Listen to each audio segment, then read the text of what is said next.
Hi everyone, welcome to Ife's Space. It's a beautiful day today in Malta, really sunny. It's a happy day because today is my boo's graduation. Hey grad one. I'm even more excited than the celebrant. I don't understand. It's actually not very easy to school after you've stopped for a long time. It's been a long journey, but we are glad that we are here. We are here. Hopefully I'll just put bits and pieces of the event. Well, today I'll be talking about, as you can see from the title of this video, I'll be talking about the new visa application process. Yeah, a lot of people have been asking me how it works now. The process to apply for visa from Nigeria has changed. Of course, I'm sure some people might be familiar with VFS. So VFS is like application center in Nigeria and a lot of other countries where you can submit an application, right? So basically what they do is that they do not process this. It's not as if they make any decision or anything. All you just need to do is to submit your application, submit the correct documents. They would package everything and then pass it on to the embassy, whichever embassy it is. There are some countries that they have their embassy right there in Nigeria in this instance, right? In Nigeria, there's no Maltese embassy still. However, this application center, the VFS office, would package all of this together and send it across. You know how I'm sure based on the premium visa route, you know how I explained it. Initially, you would be the one to package all your documents together, submit it online, and then send it via courier to Malta. To be honest, I totally prefer that medium. I'm sorry, I really did like that process, because now you have to go to, and the VFS office in Nigeria is in Lagos and Abuja. However, now you have to actually just go to to Lagos, wherever you are, and this is not even just applicable to Nigeria. I think other African countries as well, where you could do the premium route now. So one of the reasons might actually be because they've seen that this year alone there were lots and lots of applications from Nigeria, so maybe that's why they decided to kind of have a visa application center. However, aside that, trust me, a lot of people were also abusing it with the premium visa route. Like, you see people impersonating others. There was a student that reached out to me that apparently he got scammed. What had happened was he applied, the passport and everything was sent from the agent to Malta. In quotes, maybe an interview was done, he doesn't even know what happened at all. A lot of people will submit fake documents, get fake documents, and so now it's even better that it will take away all these fraudsters from abusing the process. And I hope that they do not abuse the process for this VFS again, especially Nigerians. Come on, you said that we do not like very seamless and easy process.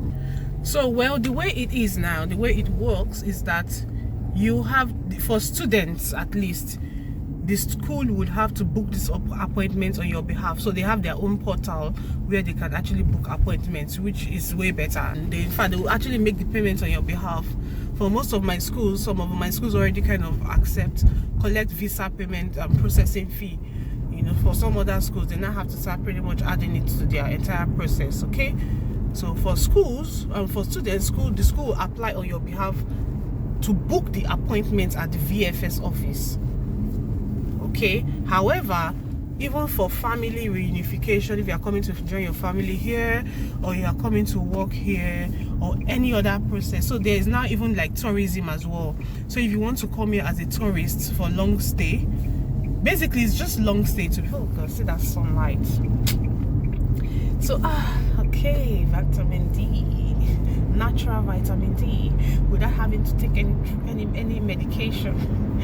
Okay, so for students, yes, the school accepts it on your behalf. However, for work, tourism, I think now there's even the option to invite, for your family to apply in terms of maybe parents, siblings. Hopefully, I need to really check to see the requirements, because we don't want a situation whereby you just be applying just for applying sake and then one gets refused. I think you need to really back it up. So for all other application types, you have to actually book on VFS Global website. I'll put up the link somewhere. You can apply directly, I mean, in terms of booking your appointment. So after booking your appointment, you choose a date that, I mean, that would work for you, and then package all your documents, like everything. Like, trust me, documents, it choke.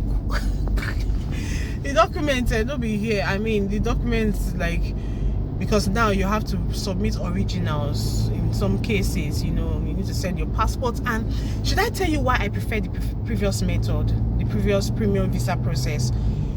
At the point where you are submitting, earlier on, like before now, at the point where you are submitting the application, the visa, you need to already check the documents and be like, oh no, they need this, you know, or no, this is also required. Do you understand? The sun is giving.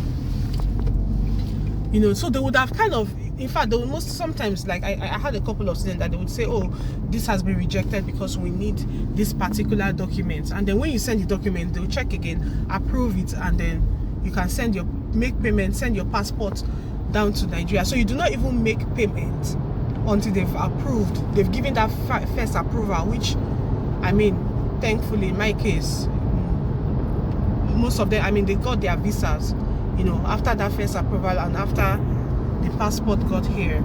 I loved that process, you know. It's really seamless, and you don't have to start going through the hassle of going to any office. I actually had a student that had the appointment today, and gosh, it was so stressful. You know, of course, you know, queue, there'll be a lot of people, so you need to plan ahead, go early, although you cannot go in until it is time for the appointment time that you are choosing, right? You just need to go prepared. And obviously the visa fee initially for the premium visa route was 270 euros that is usually paid online after the initial approval. However, now the visa fee is for students. You pay 150 euros directly to the visa unit, and then 150 euros to at the VFS office. They can accept it in Naira.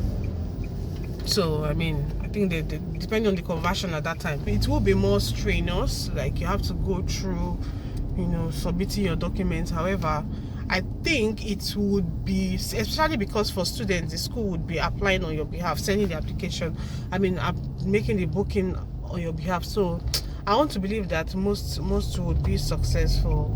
Hopefully, so far you've done your homework well. So far you submit the right documents, because now that you're submitting physically, you cannot afford to submit the wrong thing. You have to go prepared, because trust me, like I said before, now they'll be like, oh no, we need this document, because unless they won't approve it. So now you can imagine just sending and, I mean, submitting physically. The VFS, those are the VFS office, they really do not know what exactly which is which, you know. So go prepared, do your homework well, and I wish everyone good luck. After you've submitted your document at the VFS office, everything will be sent down to Malta, and I am not certain at this point if interviews will be granted like it was in the previous process. However, trust me to update you when I have that information, okay? Because I mean, this process is really new. To be honest, this process started, I think, 2 weeks ago or last week, you know, so it's really new. Everyone is trying to see how exactly it would work from Nigeria and other African countries, okay? So we do not know if interviews will still be conducted as normal, but I don't know. I don't think so, because it means they have to be sending emails to all students to book appointment for interview. I think they would know. I don't think there will be interviews. I think they will just make the decision based off the documents that have been sent, which is risky, because you don't even have, there will be no opportunity for you to kind of, let's say, redeem yourself, or at least convince them, you know. But fingers crossed, we'll see. And I hope that this would be a very seamless one. So that's where's the entrance? Did they tell you the gate?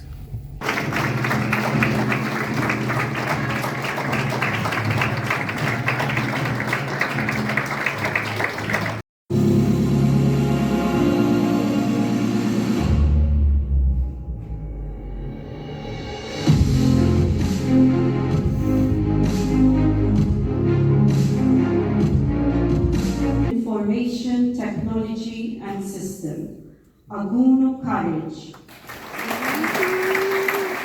That's my man. So we are finally done. It was an amazing, lovely, short, actually, just 1 hour graduation ceremony. It was really lovely for me, and I'm now extremely motivated to go back to school, because both the old, the young, even pregnant ladies, like, come on. So I can do it. There's a quick question I would actually like to ask you. You graduated 2009, and of course it was in Unilag, the prestigious Unilag in Nigeria. It was computer science too, right? So now, comparing it, I mean, just like in one sentence, like, it was really different here, right? First of all, I think it was quite a kind of a struggle to adjust, right? Or is it because you've been out of school for a while? By the way, he's an EFICO. He graduated with almost like 4 point something, right, in Nigeria. But when he now came here, I don't understand. Like, is it that the system was different because he's been out? It was also a part-time kind of study. So after work, you go. Definitely, work is already, taxing, and you're already drained by the end of the day, and then that's when you go that's when you go to attend school. So it was quite challenging, though. In terms of the knowledge gained, was good, exciting. There was a couple of practical discussions in class and getting to meet other people. So it helped me with my integration, to be honest. Yeah, during that period. So I got to meet other people and interact with them and stuff. So yeah. But in terms of when COVID came, and it was now. Okay, was still during COVID, it was still ongoing. Okay, yeah, because it was a 3 years. So that's the thing, because it was a part-time program. It was, a 3 years course at this school. Yeah, this was 3 years. But full time is 18 months actually. It's because it was part time. That's why. And part time was just twice a week. So Friday evening and Saturday, right? Yeah, I think it was Thursday. Yeah, Friday evening and Saturday. So it was just twice, and it was like 2 hours every. Yeah. Also 2 hours a day. So it was quite. No, on Saturday it was longer. I think it was 4 hours on Saturday. Anyway, I'm really proud of you. So, but in terms of like the whole system and all, is it worth it? Was it worth it? Sure. All right. So you heard it from the horse's mouth. If you're looking to further your education, and by the way, it was free of charge, because I mean, we live here, and I'm gonna enroll for mine. All right, see you in my next video. Bye. And I hope this video was helpful. You can get it. Do not stop learning. Do not stop learning. And for the visa process as well, if you have any questions, just don't contact me on, because I mean, of course, just comment below if you have any questions. Okay, see you later. Bye.